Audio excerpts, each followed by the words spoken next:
लीजिए सुनिए मुंशी प्रेमचंद के लिखे उपन्यास गोदान के पहले भाग का वाचन मेरी यानी समीर गोस्वामी की आवाज में। होरीराम ने दोनों बैलों को सानी पानी देकर अपनी स्त्री धनिया से कहा, गोबर को ऊख गोड़ने भेज देना, मैं न जाने कब लौटूं। जरा मेरी लाठी दे दे। धनिया के दोनों हाथ गोबर से भरे थे, उपले पात कर आई थी। बोली, अरे कुछ रस पानी तो कर लो, ऐसी जल्दी क्या है। होरी ने अपनी झुर्रियों से भरे हुए माथे को सिकोड़ कर कहा, तुझे रस पानी की पड़ी है। मुझे ये चिंता है कि अबीर हो गई तो मालिक से भेंट ना होगी। स्नान पूजा करने लगेंगे तो घंटों बैठे बीत जाएगा। इसी से तो कहती हूं कुछ जलपान कर लो, और आज न जाओगे तो कौन हरज होगा। अभी तो परसों गए थे। तू जो बात नहीं समझती उसमें टांग क्यों अड़ाती है भाई। मेरी लाठी दे दे और अपना काम देख। ये इसी मिलते जुलते रहने का प्रसाद है कि अब तक जान बची हुई है, नहीं कहीं पता न लगता कि किधर गए। गांव में इतने आदमी तो हैं, किस पर बेदखली नहीं आई, किस पर कुड़की नहीं आई। जब दूसरे के पांव तले अपनी गर्दन दबी हुई है तो उन पांवों को सहलाने में ही कुशल है। धनिया इतनी व्यवहार कुशल न थी। उसका विचार था कि हमने जमींदार के खेत जोते हैं तो वो अपना लगान ही तो लेगा, उसकी खुशामद क्यों करें, उसके तलवे क्यों सहलाएं।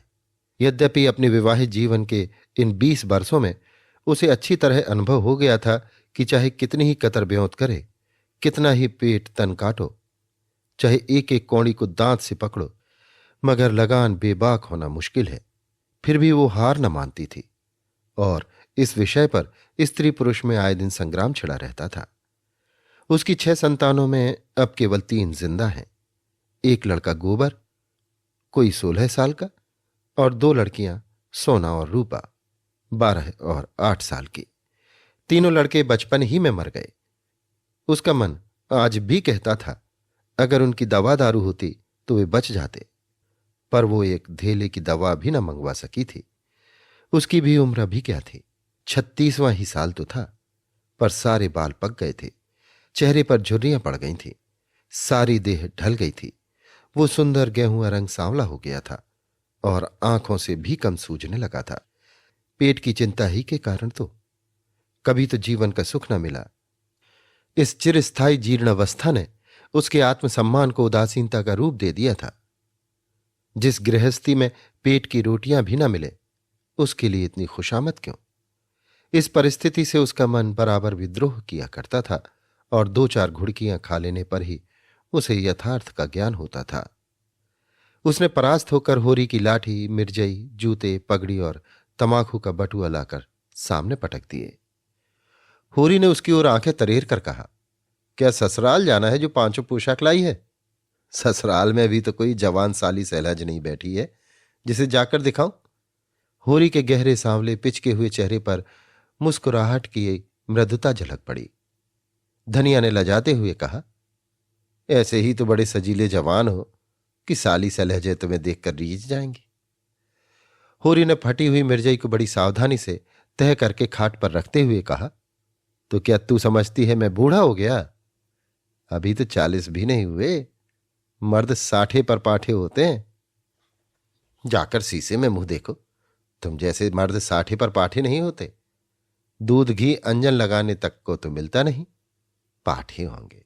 तुम्हारी दशा देख देखकर तो मैं और भी सूखी जाती हूं कि भगवान ये बुढ़ापा कैसे कटेगा, किसके द्वार पर भीख मांगेंगे।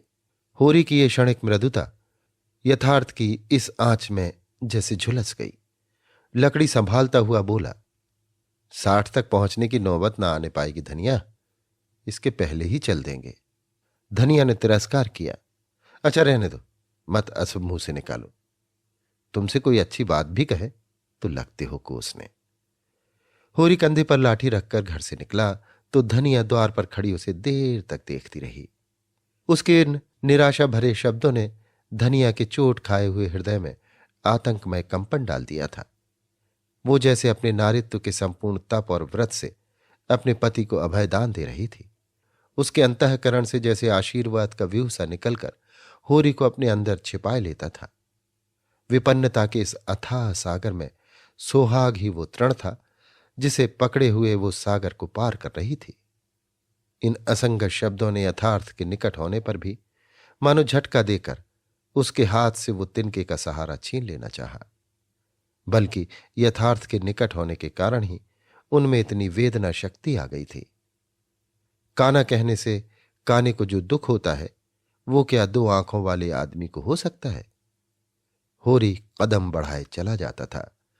पगडंडी के दोनों ओर ऊख के पौधों की लहराती हुई हरियाली देखकर उसने मन में कहा, भगवान कहीं गांव से बरखा कर दे और डाणी भी सुबीते से रहे तो एक गाय जरूर लूंगा।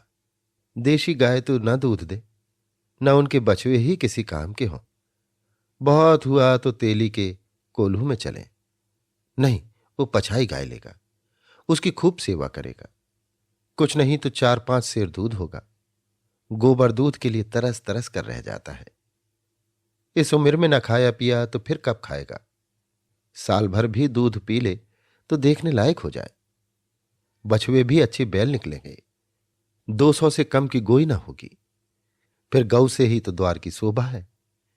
सवेरे सवेरे गऊ के दर्शन हो जाएं तो क्या कहना। न जाने कब ये साध पूरी होगी, कब वो शुभ दिन आएगा। हर एक गृहस्थ की भांति होरी के मन में भी गौ की लालसा चिरकाल से संचित चली आती थी।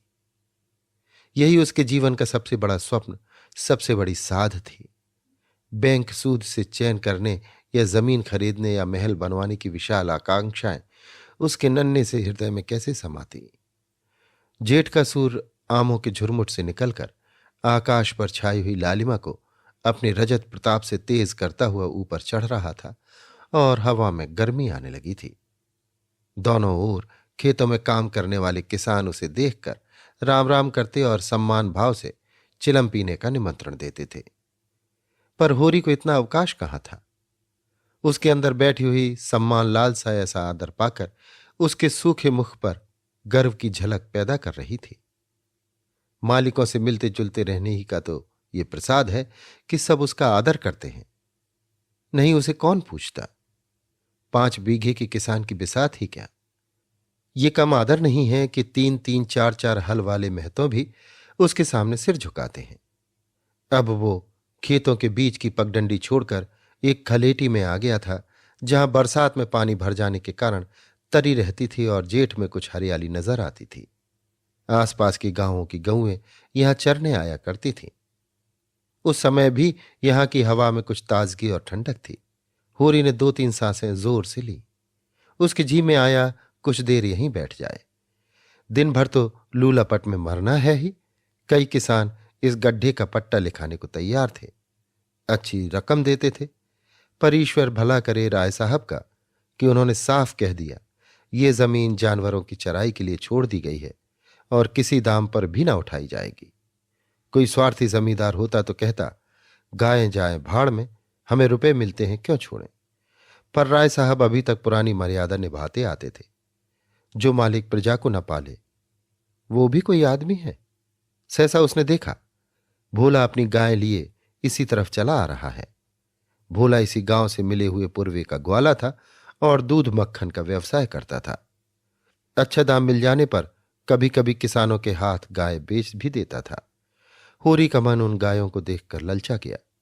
अगर भोला वो आगे वाली गाय उसे दे तो क्या कहना। रुपए आगे पीछे देता रहेगा। वो जानता था घर में रुपए नहीं है। अभी तक लगान नहीं चुकाया जा सका। बिसेसर साहू का देना भी बाकी है, जिस पर आने रुपए का सूद चढ़ रहा है। लेकिन दरिद्रता में जो एक प्रकार की अदूरदर्शिता होती है वो निर्लज्जता के तकाजे, गाली और मार से भी भयभीत नहीं होती। उसने उसे प्रोत्साहित किया।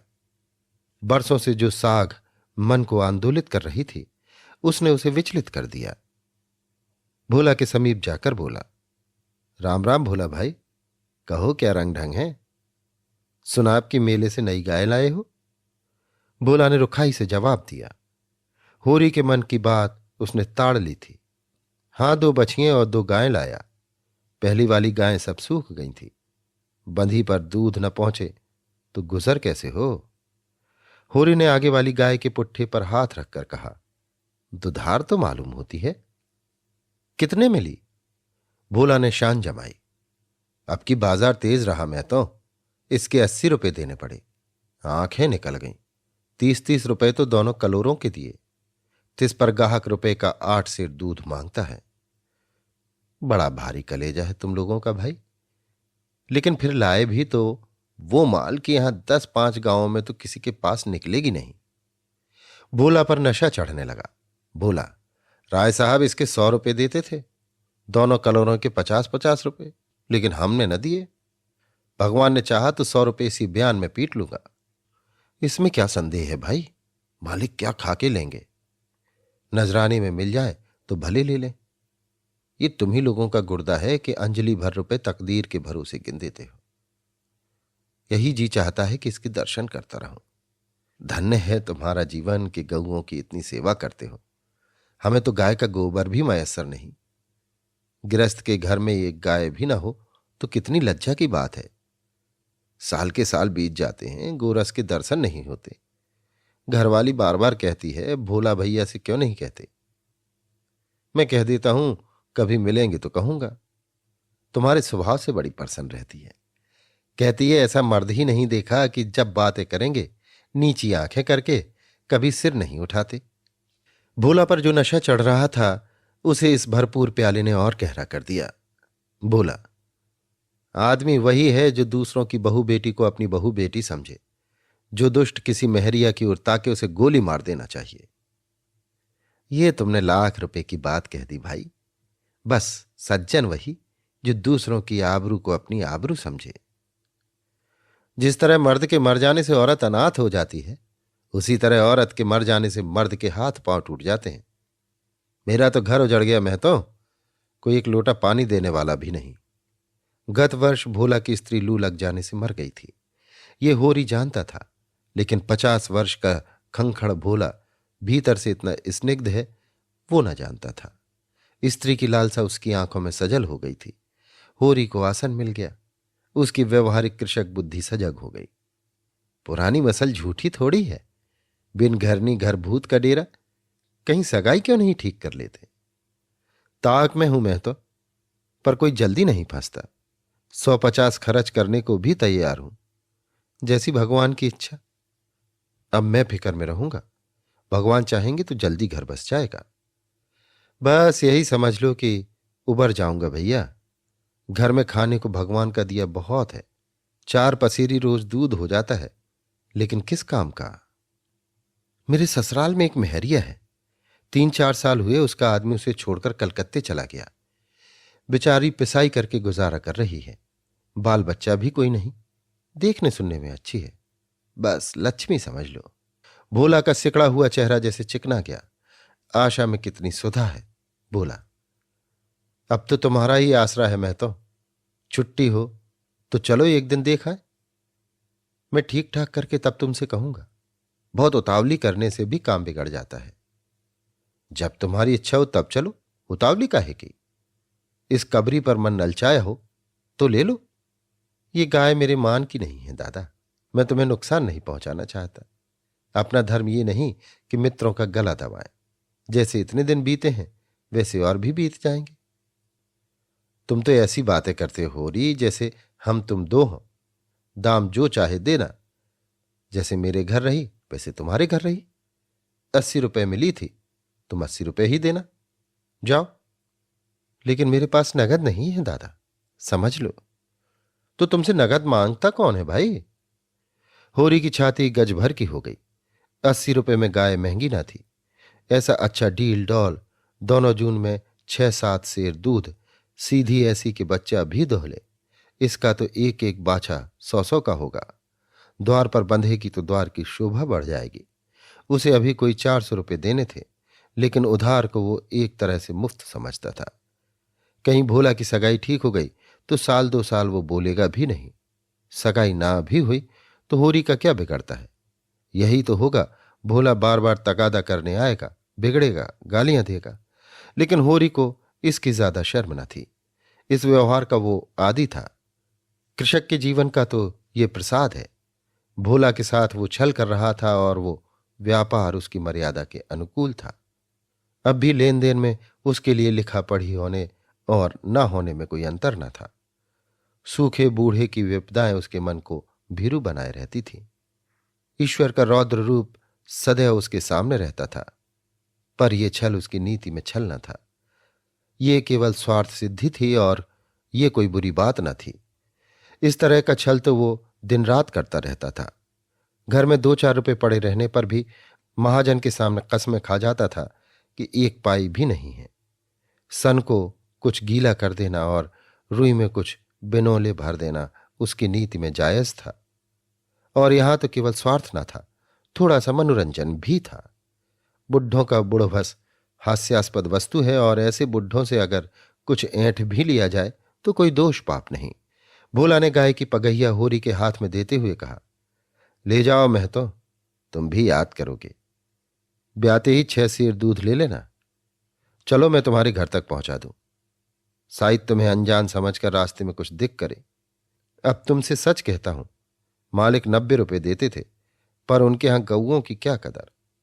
मुझसे लेकर किसी हाकिम हुक्काम को दे देते। हाकिमों को गऊ की सेवा से मतलब, वो तो खून चूसना भर जानते हैं। जब तक दूध देते रखते, फिर किसी के हाथ बेच देते। किसके पल्ले पड़ती कौन जाने। रुपया ही सब कुछ नहीं है भैया, कुछ अपना धर्म भी तो है। तुम्हारे घर आराम से रहेगी तो ये ना होगा कि तुम आप खाकर सो रहो और गऊ भूखी खड़ी रहे। उसकी सेवा करोगे, चुमकारोगे, गऊ हमें आशीर्वाद देगी। तुमसे क्या कहूं भैया, घर में चुंगल भर भूसा नहीं रहा।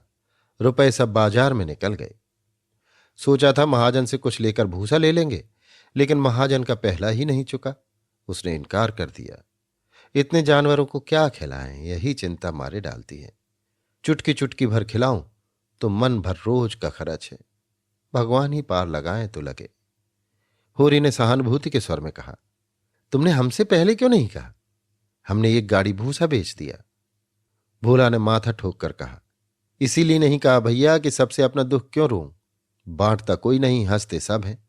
जो गायें सूख गई हैं उनका गम नहीं, पत्ती सत्ती खिलाकर जिला लूंगा। लेकिन अब ये तो रातें बिना नहीं रह सकती।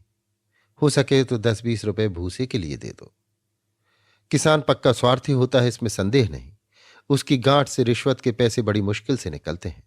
भाव ताव में भी वो चौकस होता है।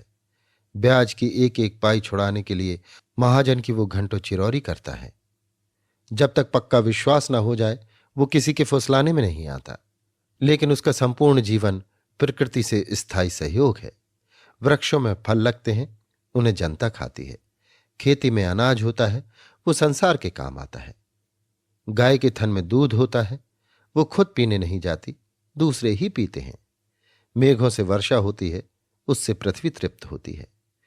ऐसी संगति में कुत्सित स्वार्थ के लिए कहाँ स्थान।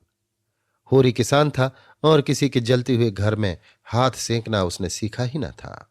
भोला की संकट कथा सुनते ही उसकी मनोवृत्ति बदल गई। पगहिया को भोला के हाथ में लौटाता हुआ बोला, रुपए तो दादा मेरे पास नहीं है। हाँ, थोड़ा सा भूसा बचा है, वो तो मैं दूंगा। चलकर उठवा लो। भूसे के लिए तुम गाय बेचोगे और मैं लूंगा, मेरे हाथ न कट जाएंगे। भोला ने आर्द्र कंठ से कहा, तुम्हारे बैल भूखों न मरेंगे? तुम्हारे पास भी ऐसा कौन बहुत सा भूसा रखा है? नहीं दादा, अब की भूसा अच्छा हो गया था। मैंने तुमसे नाहक भूसे की चर्चा की। तुम न कहते और पीछे से मुझे मालूम होता तो मुझे बड़ा रंज होता कि तुमने मुझे इतना गैर समझ लिया। अवसर पड़ने पर भाई की मदद भाई भी ना करे तो काम कैसे चले? मुदा ये गाय तो लेते जाओ। अभी नहीं दादा, फिर ले लूंगा। तो भूसे के दाम दूध में कटवा लेना। होरी ने दुखित स्वर में कहा, दाम कौड़ी की इसमें कौन बात है दादा? मैं 1-2 जून तुम्हारे घर खा लूं तो तुम मुझसे दाम मांगोगे? लेकिन तुम्हारे बैल भूखों मरेंगे कि नहीं? भगवान कोई ना कोई सबील निकालेंगे ही। आषाढ़ सिर पर है, कड़वी बोलूंगा। मगर ये गाय तुम्हारी हो गई, जिस दिन इच्छा हो आकर ले जाना। किसी भाई का नीलाम पर चढ़ा हुआ बैल लेने में जो पाप है वो इस समय तुम्हारी गाय लेने में है। होरी में बाल की खाल निकालने की शक्ति होती तो वो खुशी से गाय लेकर घर की राह लेता। भोला जब नकद रुपए नहीं मांगता तो स्पष्ट था कि वो भूसे के लिए गाय नहीं बेच रहा है, बल्कि इसका कुछ और आशय है। लेकिन जैसे पत्तों के खड़कने पर घोड़ा अकारण ही ठिठक जाता है और मारने पर भी आगे कदम नहीं उठाता। वही दशा होरी की थी। संकट की चीज लेना पाप है, ये बात जन्म जन्मांतरों से उसकी आत्मा का अंश बन गई थी। भोला ने गदगद कंठ से कहा, तो किसी को भेज दूं भूसे के लिए? होरी ने जवाब दिया, अभी मैं राय साहब की ड्योढ़ी पर जा रहा हूं, वहां से घड़ी भर में लौटूंगा, तभी किसी को भेजना। भोला की आंखों में आंसू भर आए। बोला, तूने मुझे आज उबार लिया होरी भाई। मुझे अब मालूम हुआ कि मैं संसार में अकेला नहीं हूं, मेरा भी कोई हितु है। एक क्षण के बाद उसने फिर कहा, उस बात को भूल न जाना। होरी आगे बढ़ा तो उसका चित्त प्रसन्न था। मन में एक विचित्र स्फूर्ति हो रही थी। क्या हुआ, 10-5 मन भूसा चला जाएगा। बेचारे को संकट में पड़कर अपनी गाय तो न बेचनी पड़ेगी। जब मेरे पास चारा हो जाएगा तब गाय खोल लाऊंगा। भगवान करे मुझे कोई मेहरिया मिल जाए, फिर तो कोई बात ही नहीं। उसने पीछे फिरकर देखा। कबरी गाय पूंछ से मक्खियां उड़ाती, सिर हिलाती, मस्तानी मंद गति से झूमती चली जाती थी, जैसे बांदियों के बीच में कोई रानी हो। कैसा शुभ होगा वो दिन जब ये कामधेनु उसके द्वार पर बंधेगी। अभी आप सुन रहे थे मुंशी प्रेमचंद के लिखे उपन्यास गोदान के पहले भाग का वाचन मेरी यानी समीर गोस्वामी की आवाज में।